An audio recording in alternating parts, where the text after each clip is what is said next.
कर रहे थे।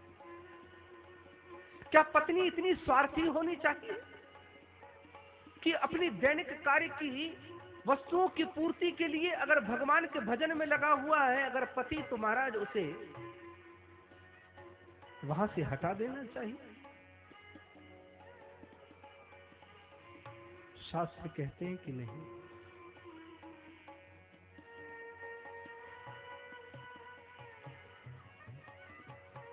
ये ऋषि प्रधान देश है, यहां त्याग की बात कही गई है, यहां त्याग सिखाया जाता है महाराज, यहां उपासना सिखाई जाती है।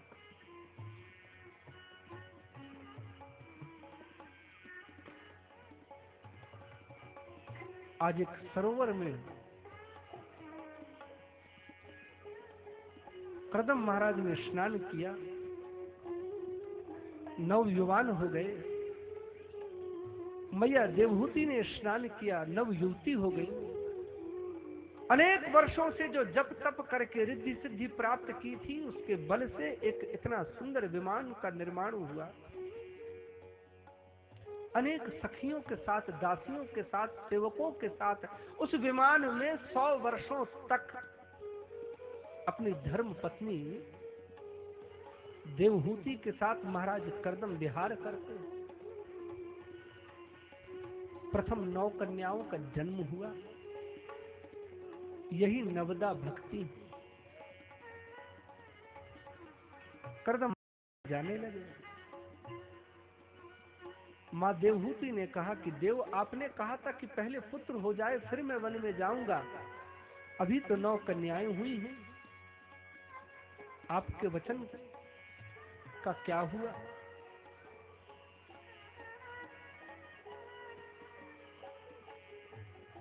कर्दम महाराज ने फिर भगवान का ध्यान किया और अब की बार सांख्य शास्त्र के प्रणेता भगवान कपिल का जन्म हुआ। बोलिए कपिल देव महाराज की जय। सांख्य के प्रणेता भगवान कपिल का अवतरण हुआ, जन्म हुआ। शास्त्र कहते हैं कि जिसने अपनी इंद्रियों का दमन कर लिया, जिसकी बुद्धि हमेशा देवताओं का आह्वान करती रहे, ऐसे माता पिता के घर में भगवान जन्म लेता है। ज्ञान कहां उपजता है? जिसने अपनी इंद्रियों को दबा लिया हो, दमन कर लिया हो, शमन कर लिया, जिसकी बुद्धि हमेशा ही भगवान के भजन में, सत्संग में, नाम संकीर्तन में लगी हो महाराज, उसी के यहां तो भगवान का जन्म हो। आज महाराज कपिल का जन्म हुआ। इधर महाराज कर्दम वन की ओर चल दिए। किसी ने पूछ लिया कि भगवान वन में क्यों जा रहे हैं आप? वन में इसीलिए जा रहा हूं, भगवान का भजन करूंगा, भगवान का दर्शन करूंगा। तो महाराज आपके घर में तो भगवान का जन्म हो गया और आप भगवान को छोड़ के जा रहे हैं फिर पुनः। तो कर्दम महाराज कहते हैं कि ये जो भगवान है इसके ऊपर मुझे ज्यादा भरोसा नहीं है। ये रामा अवतार में आया तो पिता को रोता हुआ छोड़ के चलता बना, कृष्णा अवतार में आया तो महाराज क्या किए, देवकी और बाबा वसुदेव रोते ही रहे, ये बाबा चल दिए। तो मानो ये जगत को संदेश दे रहे हैं कर्दम महाराज कि अगर तुम्हारे पास तप होगा तो गया हुआ भगवान भी लौट के आ जाएगा। अगर तुम्हारे जीवन में तप नहीं होगा तो प्यारे भाई याद रखना, आया हुआ परमात्मा भी तुम्हें छोड़ के चला जाएगा। अगर चाहते हैं आप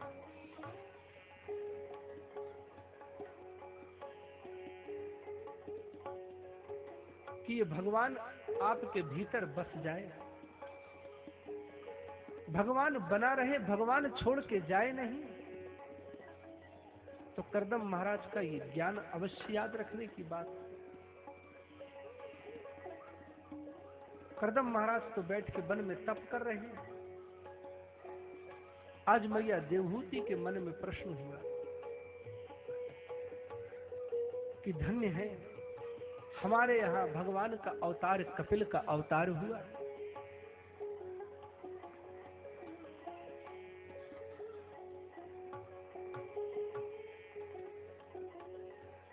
आज मैया एकांत में अवसर पाके कपिल से पूछती हैं कि बेटा तुम हो तो हमारे पुत्र, लेकिन मैं जानती हूं कि भगवान के अवतार हो और मैं ठहरी नारी जात, स्त्री जात, मुझसे वैसा भजन नहीं हो पाता, वैसा मुझसे सत्संग हो नहीं पाता। मैं क्या करूं जो कम साधन में ही मैं भगवान को प्राप्त कर लूं, भगवान का सानिध्य मुझे प्राप्त हो जाए।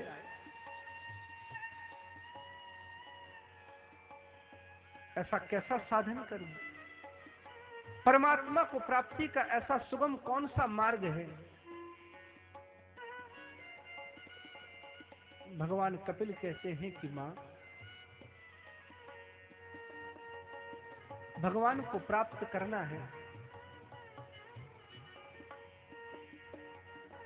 तो उसके 8 सूत्र हैं। सबसे पहले यम, नियम, आसन, प्राणायाम, प्रत्याहार, धारणा, ध्यान और समाधि। हे माता, ये जगत जो है भगवान ने 24 तत्वों से निर्माण किया है। इस जगत का पंच ज्ञानेन्द्रीय, पंच कर्मेंद्रीय,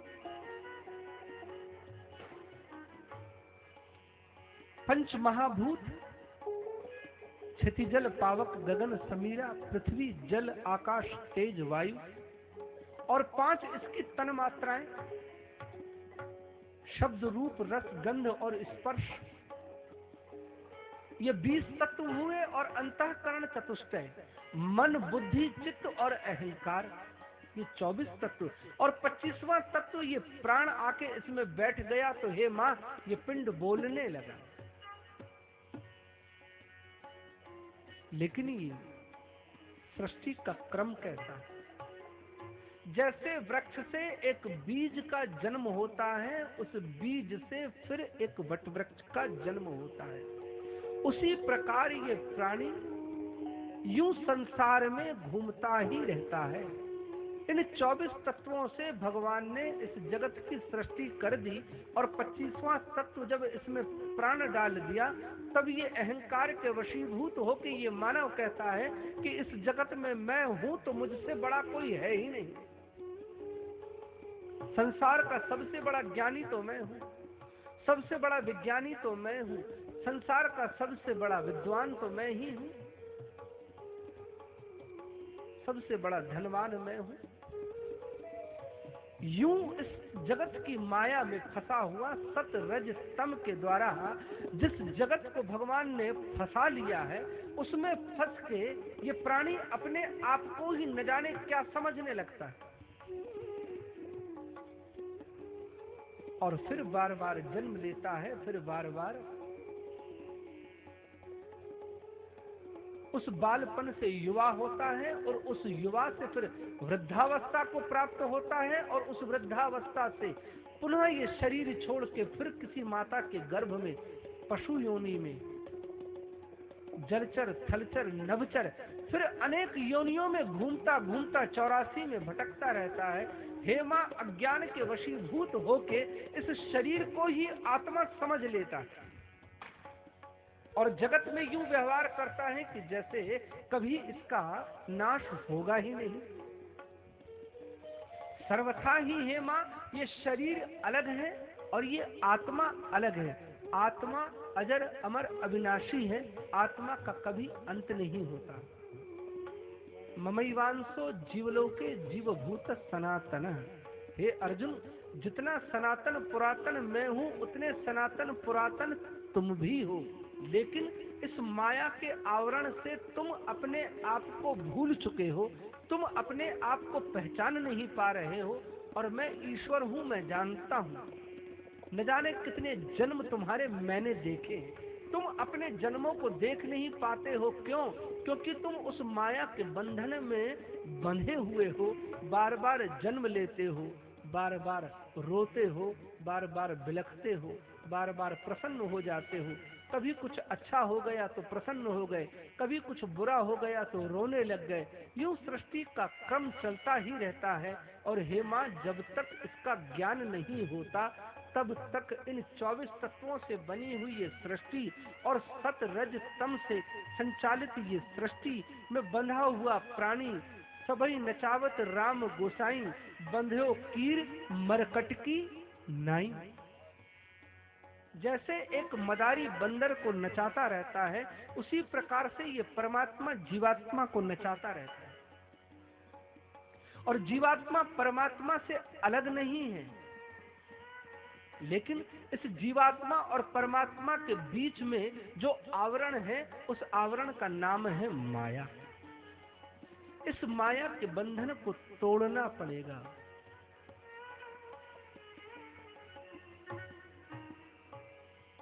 कैसे टूटेगा? बिना किसी सद्गुरु के शरण में जाए बिना ये बंधन टूटने वाला नहीं। मोह न नार नार के रूपा, पर निगार ये चरित अनूपा। गोस्वामी जी कहते हैं कि इस जगत में दो नारियां हैं और नारी का मोह नारी से नहीं होता। तो किसी ने कहा कि महाराज ऐसा तो नहीं है, जब सीता स्वयंवर हो रहा था उस समय तो मां जानकी की सुंदरता देख के नारियां भी मोहित हो गई। तो गोसाई कहते हैं कि उस नारी की बात नहीं। संसार की दो जो प्रसिद्ध नारियां हैं, मोह न नार नार के रूपा, पर निगार ये चरित अनूपा। ये जगत में दो नारियां हैं। अगर इसमें से एक नारी की कृपा हो जाए तो तुम्हें इस जगत से मुक्त करा सकती है। उस नारी का नाम है भक्ति। और जो तुम्हें इस संसार में फंसा के रखती है, उस नारी का नाम है माया। इस जगत में दो नारियां हैं, एक नारी माया और दूसरी नारी भक्ति। ना भक्ति को माया सुहाती है, ना माया को भक्ति सुहाती है। तब गोस्वामी जी ने लिखा कि मोह न नार नार के रूपा, पर निगार ये चरित अनूपा। ये बड़ा अनुपम चरित्र है। माया का कभी भक्ति से मिलन नहीं हो सकता, भक्ति का कभी माया से मिलन नहीं हो सकता। ये दोनों एक दूसरे के विरोधाभासी हैं। पर लेकिन जीवन में जब इस बात को समझ में आ जाए, तब भगवान कहते हैं कि जीवात्मा तो परमात्मा का ही है, लेकिन माया को छोड़ के जीवात्मा परमात्मा के बीच में भक्ति को स्थापित करो। एक संत और भगवंत के बीच में, एक आत्मा और परमात्मा के बीच में किसी महात्मा का प्रवेश होना चाहिए। ये आत्मा परमात्मा को तब तक नहीं पहचान पाती जब तक इसके बीच में कोई महात्मा नहीं आता। कोई भी बालक साक्षर नहीं हो सकता, पढ़ लिख के विद्वान नहीं हो सकता। क्यों? जब तक उसके जीवन में किसी गुरु का प्रवेश नहीं हुआ है। अगर किसी गुरु का प्रवेश हो गया है महाराज, तो पढ़ लिख के वो विद्वान बन सकता है, लेकिन उस अक्षरों का ज्ञान, उस जगत का ध्यान तो कोई गुरु ही सिखाएगा। ऐसे ही ये जीवात्मा परमात्मा से मिलन कर सकता है, लेकिन इसके बीच में एक महात्मा की आवश्यकता है।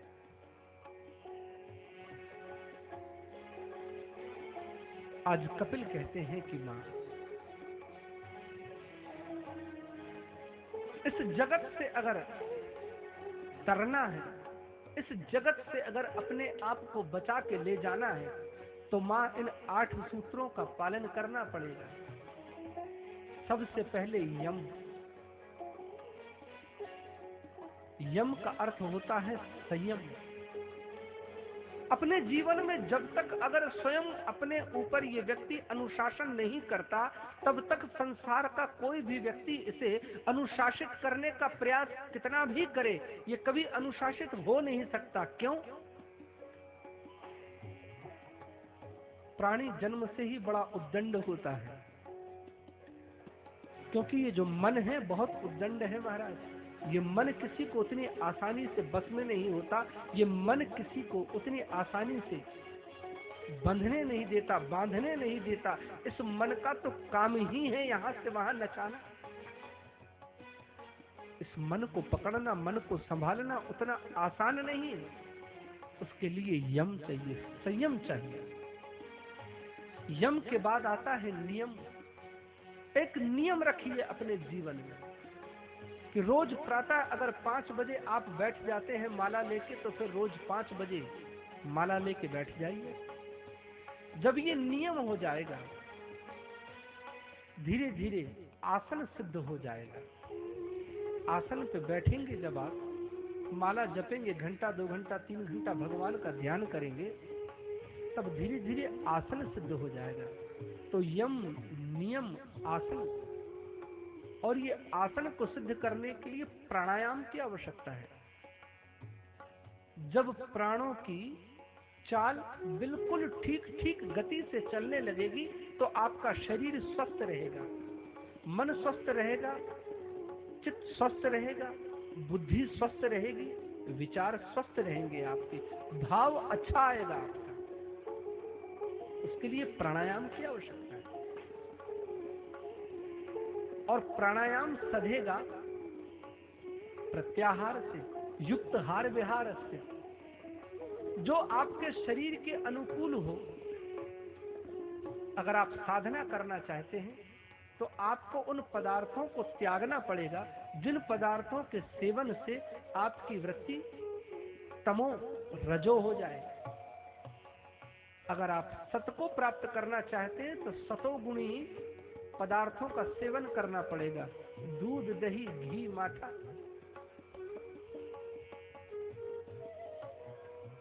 संसार की ये मांस मदिरा त्यागनी पड़ेगी,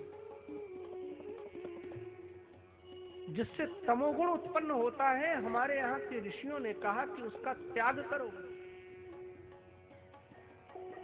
जिससे रजोगुण बढ़ता है उसका त्याग करो। अगर भगवान का भजन करना चाहते हो तो तुम्हारा आहार बिल्कुल ठीक ठाक होना चाहिए, क्योंकि महाराज जैसा अन्न होगा वैसे ही मन की गति तुम्हारी बनेगी।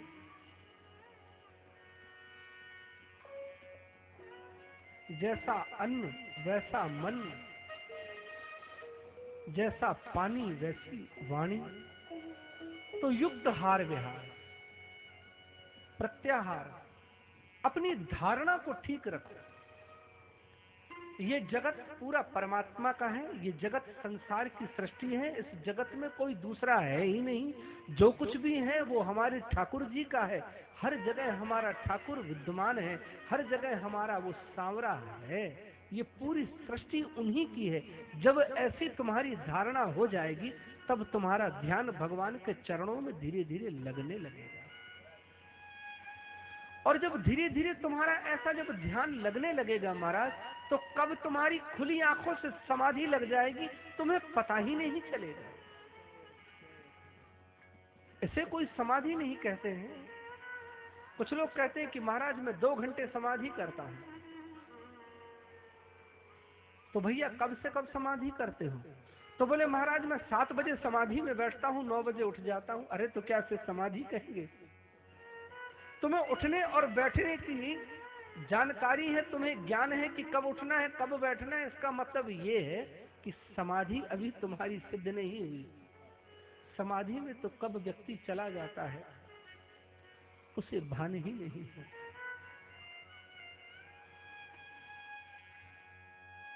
कब वो ईश्वर के समकक्ष पहुंच जाता है और ये जगत कब उससे छूट जाता है उसे पता ही नहीं चलता। उसका नाम समाधि है। समाधि लेने से नहीं आती, समाधि एक अवस्था है। जब तुम्हारा भजन बढ़ेगा, जब तुम्हारा यम, नियम, आसन, प्राणायाम, प्रत्याहार, ध्यान, धारणा जब तुम्हारी सुधरेगी तो समाधि तुम्हारी कब लग जाएगी इसका तुम्हें पता ही नहीं चलेगा। समाधि लगाने के लिए आंख बंद करके बैठने की आवश्यकता नहीं है महाराज, खुली आंख से समाधि लग जाती है संतों की। कब महात्मा लोग बात करते हैं, कब बात करते करते करते उस परमात्मा से बात करने लग जाते हैं, वो तो कोई अलौकिक पुरुष ही जानता है, कोई सच्चा भगवान का संत ही जानता है, कोई सच्चा भगवान का भक्त ही जानता है। क्यों? क्योंकि इस जगत में वो जिससे भी बात कर रहा होता है उसे वो व्यक्ति ये शरीरों के नाम रख दिए। किसी का नाम अनिल है, किसी का नाम सुनील है, किसी का नाम महादेव है, किसी का नाम शंकर है, किसी का नाम राम है, किसी का नाम कृष्ण है। लेकिन ये नाम तुम्हारे इन शरीरों के रखे हुए हैं, ये नाम तुम ऊपर से लाए नहीं थे। और जो भगवान का भक्त होता है महाराज, जब तुमसे बात कर रहा होता है तो वो किसी अनिल सुनील से बात नहीं कर रहा होता है, वो तो अपने परमात्मा उस सांवरे से बात कर रहा होता है। तो कब बात करते करते करते उसके ध्यान में खो जाता है, वो तो उसे भी नहीं पता। वो समाधि तो एक अवस्था है। समाधि क्या लेने से समाधि आती है? क्या समाधि के बैठने से ही समाधि लगती है? अगर बैठने से समाधि लगती है और अगर 2 घंटे के भीतर समाधि छूट जाती है, और ये अगर ज्ञान है कि 7 बजे समाधि में बैठे 9 बजे उठना है, तो इसे समाधि नहीं कहेंगे, इसे ध्यान नहीं कहेंगे। ध्यान और समाधि की अवस्था बहुत अलग होती है। कब बैठे कब चले आए ये तो पता ही नहीं चलता। वो तो स्थिति कुछ और हो जाती है। हर वक्त गोपियों की समाधि लगी हुई है महाराज। या क्या गोपियां क्या समाधि में बैठा करती थी? क्योंकि उनके ध्यान में तो 24 घंटे वो सांवरा ही बसता है। इन गोपियों के हृदय में ये जो मन है वो तो था ही नहीं। ये मन तो वो दे चुकी कब का उस कृष्ण को, और जो कृष्ण को मन दे चुकी महाराज, तो उनके पास फिर बचा ही क्या? और जिसके पास फिर कुछ बचा ही नहीं तो फिर वो स्वयं रहेगा क्या? जानत तुम ही होई जाई, सोही जानो जहु देव जनाई। जो उसे प्राप्त करने के लिए पीछे पीछे दौड़ा करता है महाराज, जो उसके लिए तड़प पैदा कर देता है पाने के लिए, वो भगवान स्वयं अपने भक्तों को जना देते हैं। और जिसे एक बार वो जना देते हैं तो संसार में जगत में बताने के लिए उसके पास पर कुछ रह नहीं जाता है। जो उसे एक बार जान लेता है, ब्रह्मविद ब्रह्मैव भवति, जो एक बार उस ब्रह्म को पहचान लेता है वो ब्रह्म के समान हो जाता है। जानत तुम ही हो ही जाए, सो ही जानो जेहु देव जनाई। तो महाराज ये जोगी लोग तो बस एक ही बात में सिद्ध होते हैं, मन का जोगिया, हमरे मन के जोगिया। क्यों?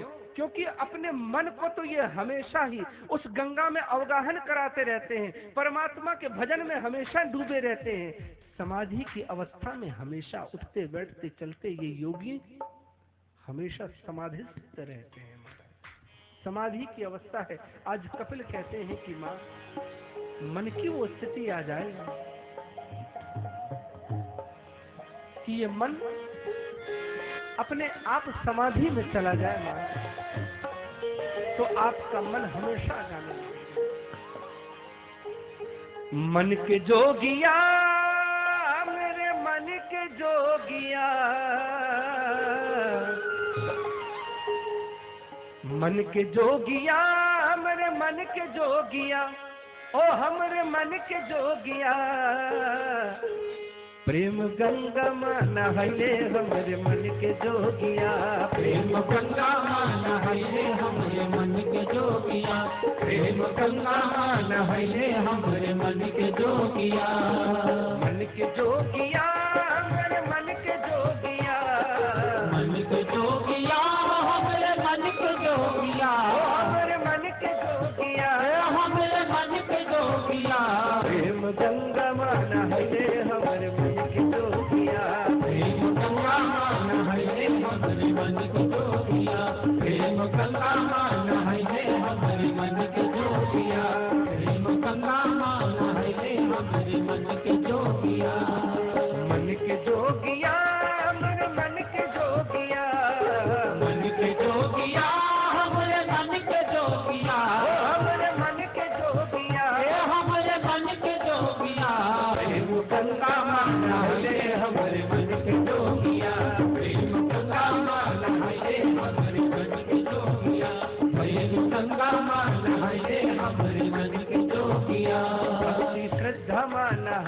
हमरे मन के जोगिया। प्रेम गंगा माँ नहले हमरे मन के जोगिया।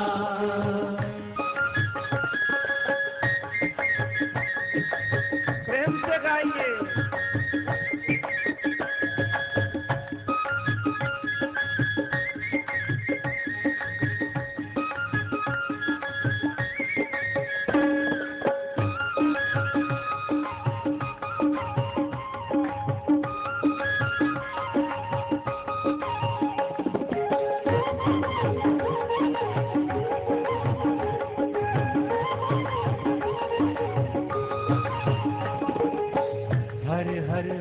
महादेव गुण गाइले।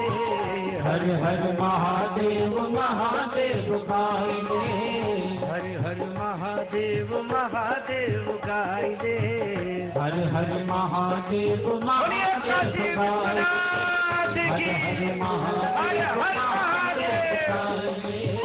हर हर महादेव महादेव गाइले। हर हर महादेव महादेव गाइले। भक्ति की भस्म अंग अंग में लगाइए। भक्ति की भस्म अंग अंग में लगाइए। हर हर महादेव महादेव गाइए। हर हर महादेव महादेव गाइए। भक्ति की भस्म अंग अंग में लगाइए। भक्ति की भस्म अंग अंग में लगाइए। ओम नाम गाने जोगी ओम नाम गा। ओम नाम गाए बंदे ओम नाम गा। प्रेम गंगा माँ नहले हमरे मन के जोगिया। प्रेम गंगा माँ नहले हमरे मन के जोगिया। मन के जोगिया हमरे मन के जोगिया। मन के जोगिया हो हमरे मन के जोगिया। हमरे मन के जोगिया।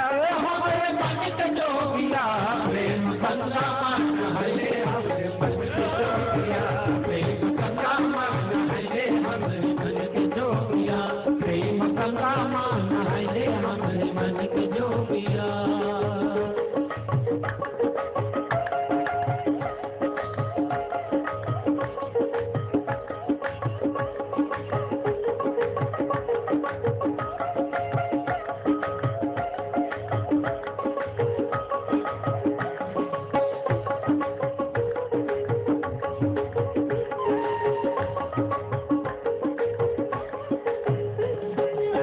राम राम राम राम राम धुन गाइले। राम राम राम राम राम नाम गाइले। राम राम राम राम राम धुन गाइले। राम राम राम राम राम धुन गाइले। अगले पिछले अपने कर्म तो बनाइले। अगले पिछले अपने कर्म तो बनाइले। राम राम राम राम राम गुण गाइले। राम राम राम राम राम गुण गाइले। अगले पिछले सारे कर्म तो बनाइले। अगले पिछले सारे कर्म तो बनाइले। अरे बीन तो बजा रे मन की बीन तो बजा। बीन तो बजा रे मन की बीन तो बजा। प्रेम गंगा माँ नहले हमरे मन के जोगिया। प्रेम गंगा माँ नहले हमरे मन के जोगिया। प्रेम गंगा माँ नहले हमरे मन के जोगिया। मन के जोगिया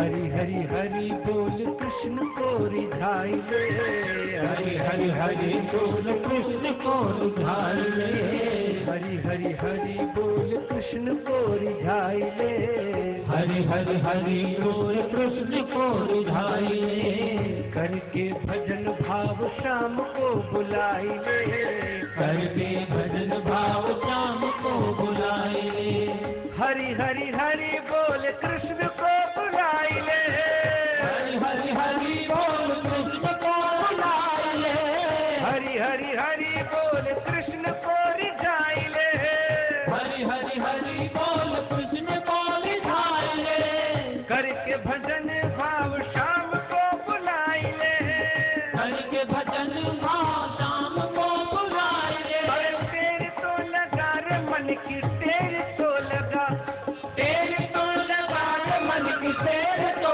लगा, प्रेम गंगा माना है ले हमारे मन की जोगिया, प्रेम गंगा माना है ले हमारे मन की जोगिया, प्रेम गंगा माना है ले हमारे मन के जोगिया, प्रेम गंगा माना है ले हमारे मन की जोगिया, मन के जोगिया हमारे मन के जोगिया, मन के जोगिया हमारे मन के जोगिया, ओ हमारे मन के जोगिया, हमारे मन की जोगिया, प्रेम गंगा माना है ले हमारे मन की जोगिया, प्रेम गंगा माना है ले हमारे मन की जोगिया, प्रेम गंगा माना है ले हमारे मन की जोगिया, प्रेम गंगा माना है ले हमारे मन की जोगिया।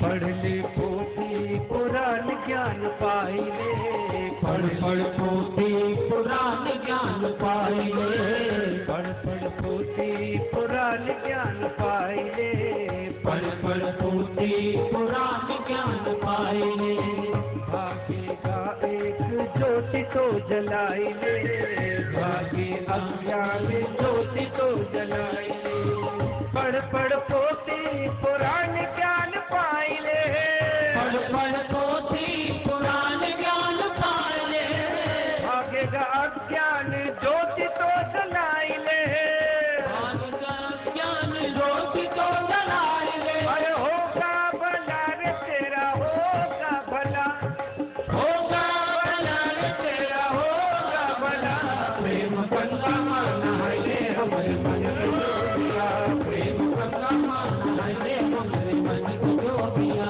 प्रेम गंगा माना है ले हमारे मन की जोगिया, मन के जोगिया हमारे मन के जोगिया, मन के जोगिया हमारे मन के जोगिया, ओ हमारे मन के जोगिया, ओ हमारे मन के जोगिया, प्रेम गंगा माना है ले हमारे मन के जोगिया, प्रेम गंगा माना है ले हमारे मन के जोगिया, प्रेम गंगा माना है ले हमारे मन के जोगिया, प्रेम गंगा माना है ले हमारे मन के जोगिया, प्रेम गंगा माना है ले हमारे मन के जोगिया, प्रेम गंगा माना है ले हमारे मन के जोगिया, प्रेम गंगा माना है ले हमारे मन के जोगिया, प्रेम गंगा माना है ले हमारे मन के जोगिया, प्रेम गंगा माना है ले हमारे मन के जोगिया, प्रेम गंगा माना है ले हमारे मन के जोगिया, प्रेम गंगा माना है ले हमारे मन के जोगिया।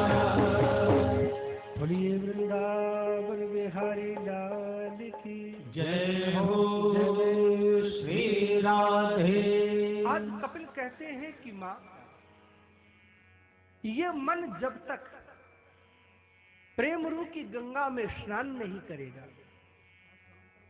भक्ति रूपी गंगा में नहाएगा नहीं माँ, भगवान का भक्त नहीं हो। और जब ये मन एक बार भगवान के श्री चरणों में लग जाता है मन, उस व्यक्ति की समाधि लग जाती है। कपिल कहते हैं ये स्वर्ग की और नरक की कल्पना मात्र है मां, कर्म प्रधान विश्व रचि राखा, जो जस करहि तो तस फल चाखा। अपने अपने कर्म के अनुसार इस जगत में ये प्राणी अपने अपने भोग भोगता है, अपने बंधनों से ये प्राणी बंधा हुआ है और बांधने वाला कोई और नहीं, बांधने और छुड़ाने वाला ये व्यक्ति स्वयं है। जो कुछ भी इस जगत का पसारा है हे मां, उसके पीछे उसका हेतु ये मन ही है। मन अगर इस संसार से अलग होकर भगवान में लग जाए तो मां इसे अध्यात्म योग कहते हैं।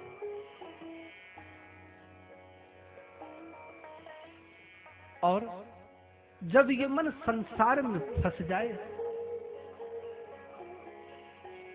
तब संसार की विषय वासना में फंस के रह जाता है। अगर ये प्राणी अपना भला करना चाहता है तो कपिल कहते हैं कि हे मां, इस मन को इस संसार से अलग करके भगवान के चरणों में लगा दिया जाए। ये अपने आत्मा के अध्ययन, परमात्मा के अध्ययन में जब तक नहीं लगेगा तब तक अध्यात्म योग सिद्ध नहीं होगा। इस मन का संसार छूटा, भगवान की तरफ लगा, इसे ही अध्यात्म योग कहते हैं। और मां एक बार जब ये मन भगवान के चरणों में लग जाता है उसका भला हो जाता है। आज जब ऐसा ज्ञान मैया देवहूति ने सुना, बार बार अपने पुत्र पे बलिहारी गई कि बेटा तुमने इतना सहज सरल सुगम मार्ग बता दिया कि इस मार्ग को अपना के ये प्राणी सरलता से भगवत धाम का अधिकारी बन सकता है। और यूं कपिल ने ज्ञान दिया और महाराज चले गए गंगा सागर में, और यूं मैया देवहूति ने बताए हुए उस अध्यात्म योग को अपने हृदय में बिठा के भगवान के श्री चरणों में अपने मन को लगाया। मैया देवहूति के देह से एक बहुत सुंदर नदी का प्रवाह हुआ। आचार्य कहते हैं कि राजन,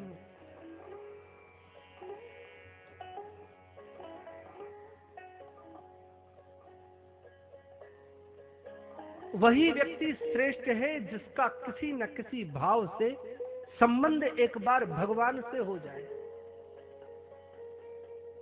आकुति का विवाह हुआ रुचि प्रजापति से।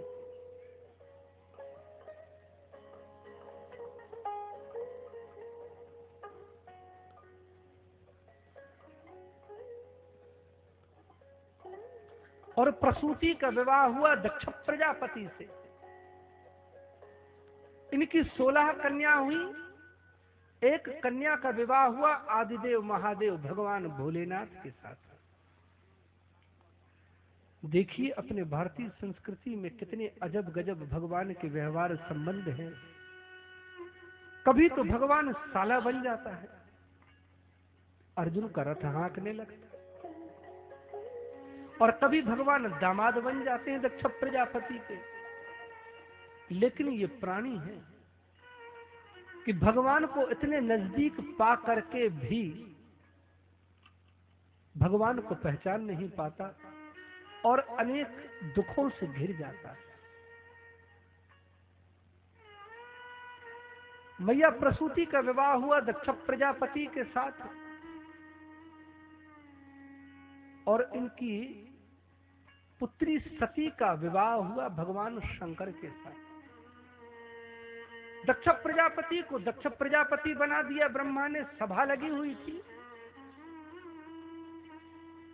समस्त सभासद बैठे हुए उस सभा में।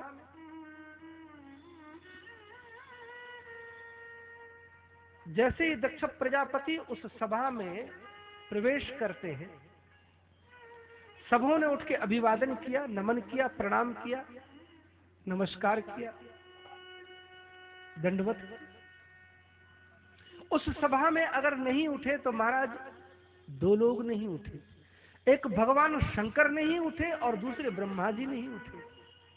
भगवान शंकर ने कहा तो ब्रह्मा तो ठीक है। दक्ष प्रजापति ने मन में विचार किया कि ब्रह्मा तो मेरे पिता हैं, नहीं उठे कोई बात नहीं, लेकिन ये भगवान शंकर, ये शिव तो मेरा दामाद है।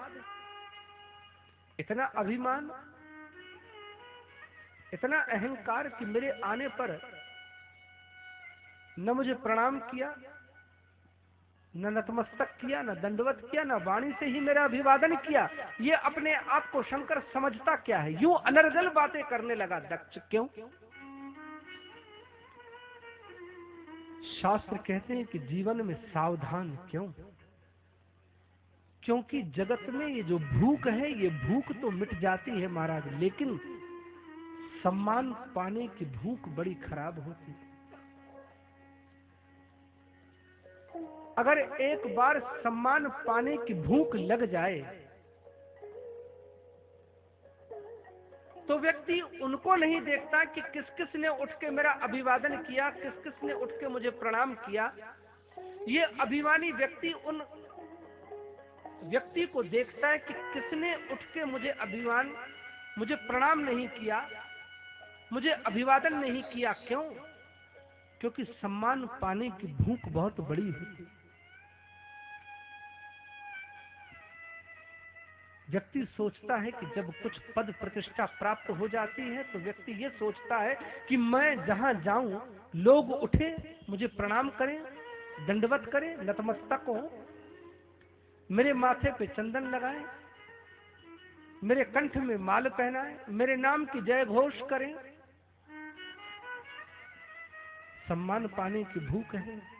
आज दक्ष प्रजापति को दक्ष प्रजापति तो बना दिया, लेकिन महाराज दक्ष को लगा कि इस सभा में भगवान शंकर ने मेरा अपमान कर दिया। यूं बड़बड़ाता हुआ ये दक्ष कहने लगा कि ये शिव अपने आप को समझता क्या है? अरे ये मसान में रहने वाला, भभूत लगाने वाला, मुंडों की माला पहनने वाला, ब्रह्मा जी के कहने से मैंने अपनी इसे कन्या दे दी, इसका तो विवाह भी नहीं हो रहा था। यूं न जाने क्या क्या अनर्गल बातें करते करते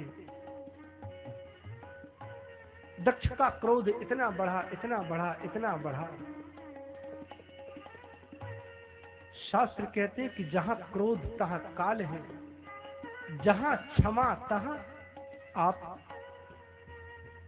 क्रोधी व्यक्ति कब काल के गाल में समा जाए ये वो भी नहीं जानता। और आज दक्ष प्रजापति ने यही किया। क्रोध में भरते भरते भरते अपने आप को इतना भर लिया कि महाराज भगवान शंकर को श्राप ही दे डाला कि आज से यज्ञ में से भाग ना मिले।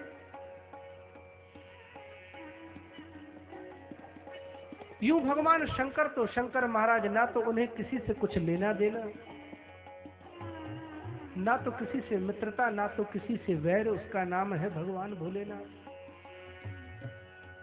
लेकिन भगवान के जो शिवगण बैठे थे, नंदीगण बैठे थे, उन्हें ये बात अच्छी नहीं लगी। उन्होंने भी बात का प्रतिवाद दिया और महाराज श्राप दे दिया कि जा दक्ष प्रजापति, तत्व ज्ञान से तू हमेशा ही विमुख रहे, कर्मकांड में ही फंसे रहेंगे तेरे अनुयायी और तू। यूं एक दूसरे को श्राप देके दक्ष प्रजापति बड़बड़ाता हुआ उस सभा से चला गया। भगवान शंकर भी सभा से उठे, मन में विचार करते हैं कि जहां क्रोध हो वहां हमारा क्या लेना देना। क्यों? क्योंकि उस सभा में भी भगवान शंकर बैठे थे। तो तुम पुनि राम राम दिन राती सादर जपहूं अनंग अराती। अपने प्रभु इष्ट राम जी के ध्यान में बैठे, उन्हें तो जगत से कुछ लेना देना नहीं। आज भगवान शंकर कहते हैं कि जहां क्रोध की बात हो, जहां बात प्रतिवाद होता हो, जहां झगड़े की बात हो, वहां मेरा क्या काम। भगवान शंकर भी उठे महाराज और चल दिए कैलाश पर्वत पे। इस दक्ष प्रजापति ने इस बात को अपने मन में गांठ बांध ली कि आज नहीं कल इस शिव को मैं नीचा अवश्य दिखाऊंगा, और उस शिव को मैंने अगर नीचा नहीं दिखाया तो मेरा नाम दक्ष नहीं। लोग मन में गांठ बांध लिया करते हैं,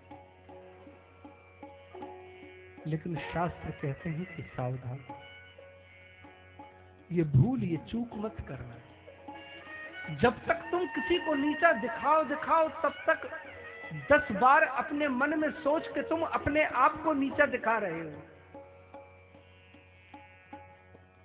नीचा दिखा किसको रहे हैं? इस जगत में क्या कोई दूसरा है क्या? सबके अंदर वो परमात्मा ही वास कर रहा है प्यारे भाई। ऐसी भूल मत करना, ऐसी चूक मत करना, ऐसे पाप के भागी मत बन जाना। इस जगत में कोई दूसरा है ही नहीं, हर जगह वो नारायण है, हर घट में वो परमात्मा विद्यमान है। सब घट मेरो साइया, खाली घट ना कोई, बलिहारी उस घट की जो घट प्रगट होए। कबीर महाराज कहते हैं कि सब घट मेरो साइया, वो साईं सबके घट के अंदर विराजमान, कोई दूसरा है नहीं। वो चेतन तत्व परमात्मा सबके हृदय में बैठा हुआ है। तुम जब तक किसी दूसरे को नीचा दिखाओ तब तक तुम अपने आप को कितना नीचे गिरा देते हो, कभी विचार भी किया है क्या? थोड़ा इस तत्व पे मंथन करना। जब ऐसा मंथन होगा महाराज तो इस जगत में बैर भाव समाप्त हो जाएगा, दुश्मनी का भाव समाप्त हो जाएगा, प्रेम का अंकुर तुम्हारे हृदय में फूटेगा, और एक दिन महाराज भक्ति के सागर में तुम्हारा ये मन हिलोरे मारने लगेगा। आज इस दक्ष ने यही भूल की, यही चूक की कि इस शिव को एक ना एक दिन मैं नीचा अवश्य दिखाऊंगा, और यूं नीचा दिखाने के चक्कर में कुछ और तो सूझा नहीं, एक वाजपेयी यज्ञ का आह्वान कर दिया। समस्त देवताओं को बुला लिया, और अगर नहीं बुलाया तो भगवान शंकर को नहीं बुलाया। ये भी एक नीचा दिखाने की महाराज प्रक्रिया है समाज में। अगर किसी को नीचा दिखाना हो तो महाराज उसके ठीक बगल वाले को बुला लो, उसको मत बुलाओ। वो पूछेंगे कि क्या बात है भाई, फलाने के यहाँ उत्सव त्योहार हो रहा है, फलाने के यहाँ विवाह संस्कार हो रहा है, आप नहीं चल रहे। नहीं भाई, हमारी तो उनसे कोई मिल भेंट नहीं है, हमारी कोई उनसे वार्तालाप नहीं होती, हम उनसे कोई मतलब नहीं रखते। ये भी नीचा दिखाने का एक तरीका। दक्ष प्रजापति ने समस्त देवताओं को बुलाया, भगवान शंकर को नहीं बुलाया। और यूं आज कैलाश पर्वत से विमान भर भर के जब जा रहे हैं, जब सती महारानी की दृष्टि पड़ी, गंधर्वों की स्त्रियां सज धज के तैयार होके जा रही और पूछती हैं कि क्या बात है सती, तुम्हारे पिता के यहाँ यज्ञ हो रहा, क्या तुम नहीं जाओगी? क्या तुम्हें बुलावा नहीं आया?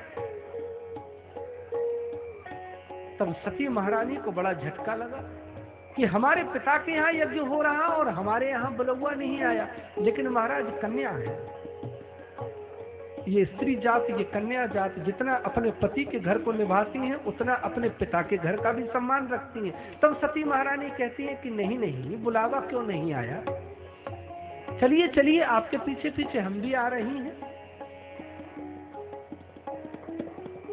आज सती महारानी के मन में ये बात बैठ गई कि पिता ने बुलाया नहीं, पिता के यहाँ उत्सव हो रहा है, लेकिन मेरा मन हो रहा है जाने के लिए। क्यों? क्योंकि मेरी समस्त बहनें आएंगी, मेरी मौसी आएंगी, मेरे रिश्तेदार आएंगे, समस्त परिवार के साथ मेरी भेंट हो जाएगी। आज भगवान शंकर के समीप जाके बड़े प्रेम से बोले,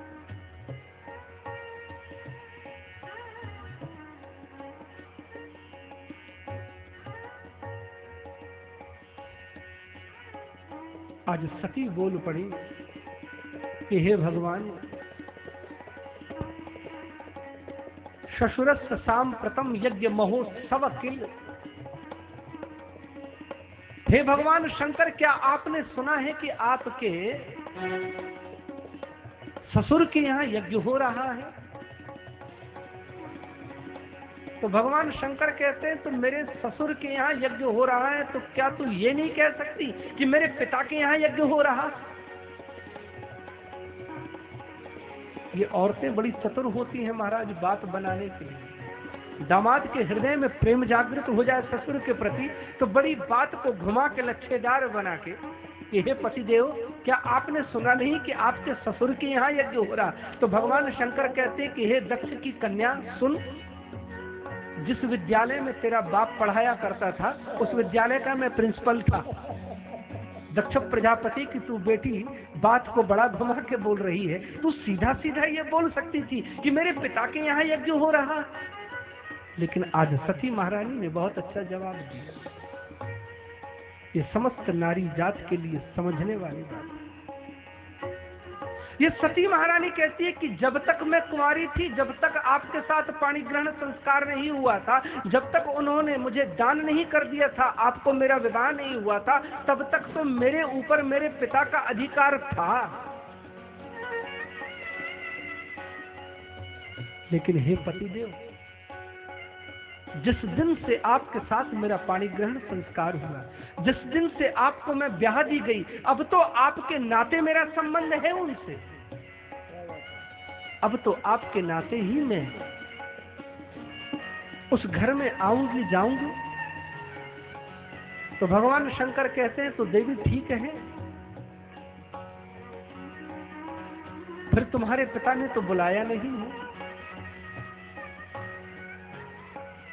तो मेरा जाने का तो कोई प्रोग्राम नहीं है, तो क्या तू भी नहीं जाएगी? यूं जब ऐसा सुना इस सती महारानी ने तो आंखें बड़ी बड़ी हो गई, लाल लाल आंखें कर ली, होंठ फड़फड़ाने लगे, कभी अंदर जाती कभी बाहर आती सती महारानी।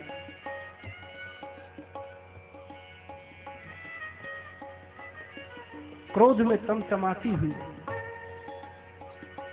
आज भगवान भोलेनाथ को लगा कि रोके से नहीं रुकेगी ये जगदम्बा। भगवान शंकर ज्ञान देते हैं कि देवी, विद्या तपो वित्त वपुर्वै कुलहि सताम गुणहि षड्वीर सत्तमे तरहि। हे देवी, विद्या तपो वित्त वपुर्वै कुलहि, किसी सज्जन व्यक्ति के पास अगर विद्या आ जाए तो उस विद्या से वो समाज का भला करेगा।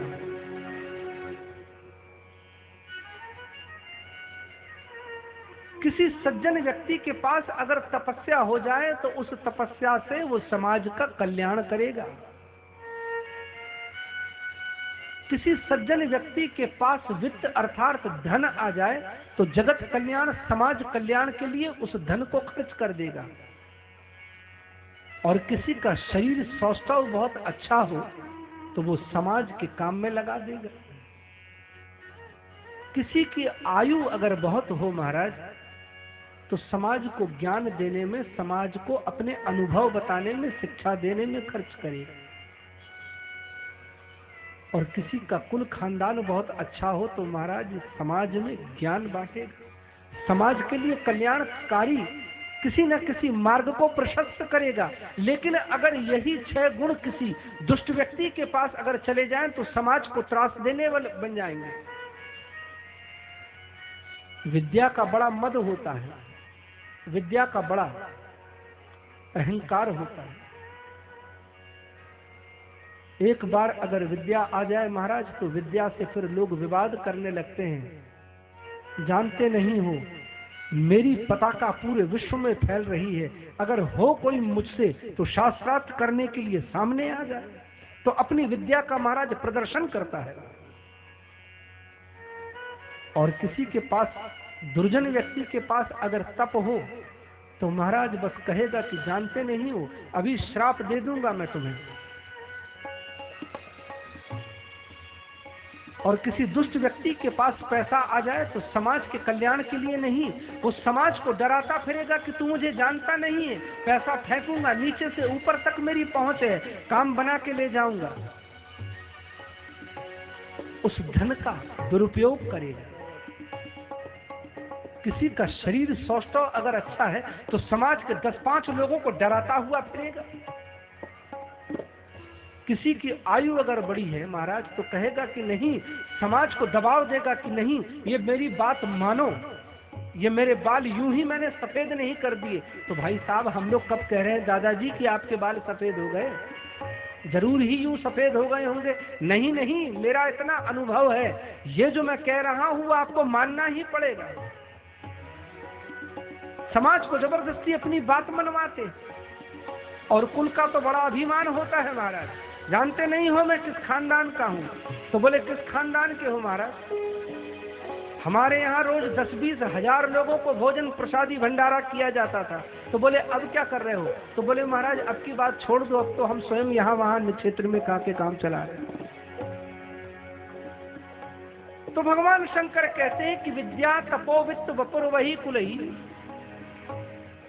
गुणई षड्वीर सप्तमे तरही। हे देवी, तुम्हारे पिता के पास पद प्रतिष्ठा ज्ञान वैभव सब आ गया है, लेकिन तुम्हारे पिता अंदर से सज्जन व्यक्ति नहीं है, और जो व्यक्ति सज्जन ना हो उसके द्वारे पे कभी नहीं जाना चाहिए। क्यों? यदि व्रजिष्यति यमद्वचो भद्रं भवत्या न ततो भविष्यति संभावितस्य स्वजनात् पराभवो यदा ससक्षो मरणाय कल्पते।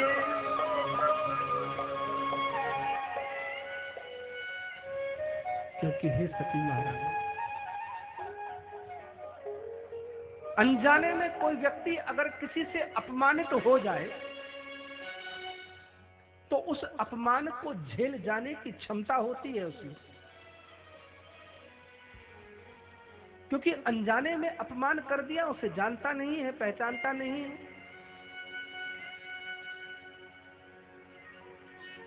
लेकिन कोई अपना स्वजन व्यक्ति, कोई अपने परिवार का व्यक्ति, कोई अपना इष्ट मित्र अगर अपने व्यक्ति से अगर कोई अपमानित हो जाए तो उस अपमान का डंक महाराज बहुत दिनों तक इस व्यक्ति को लगता है।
भगवान शंकर कह रहे हैं कि हे सती, तुम्हें अपने पिता के यहाँ नहीं जाना चाहिए।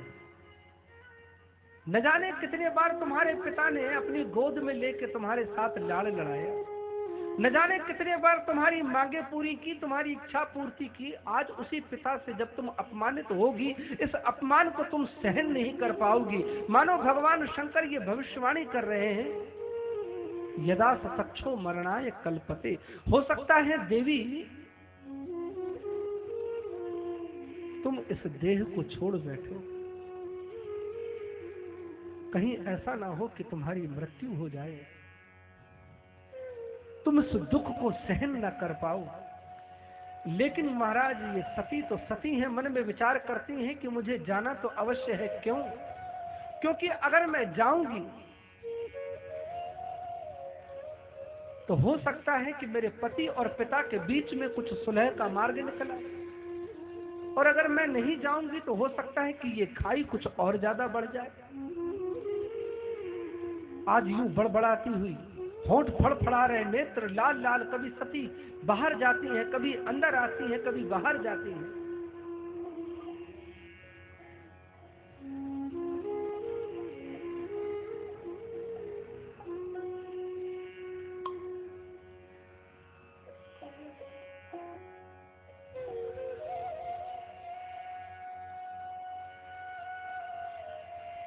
आज भगवान शंकर ने गणों से कहा, माताजी का पूरा सामान पैक करो, जाओ और अपने साथ ले जाओ। क्योंकि भगवान शंकर जानते हैं कि बस अब जो सती गई तो फिर गई। और हुआ यही महाराज, जब सती